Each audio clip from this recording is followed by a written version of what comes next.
الحمد لله الذي لم يتخذ ولدا ولم يكن له شريك ولم يكن له من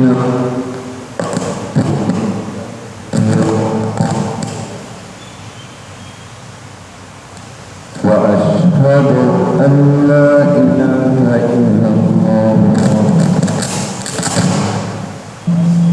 وحده لا شريك له وأشهد أن سيدنا وسندنا ومولانا نبينا محمدا عبده ورسوله أرسله الله بالحق بشيرا ونذيرا وداعيا إلى الله بإذنه وسراجا منيرا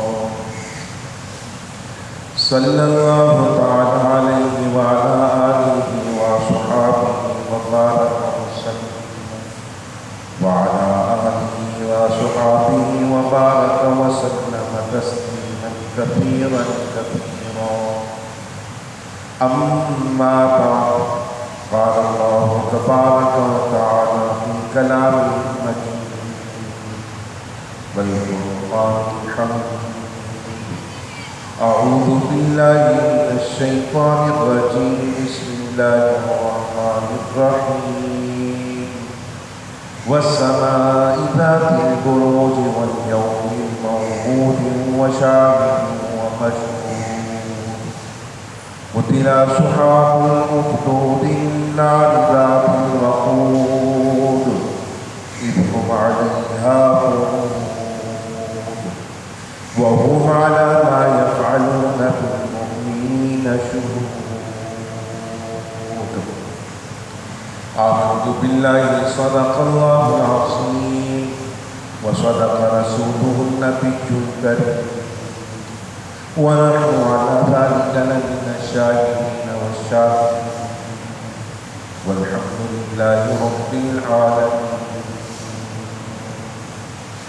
بزرگان گرامی معززان محترم،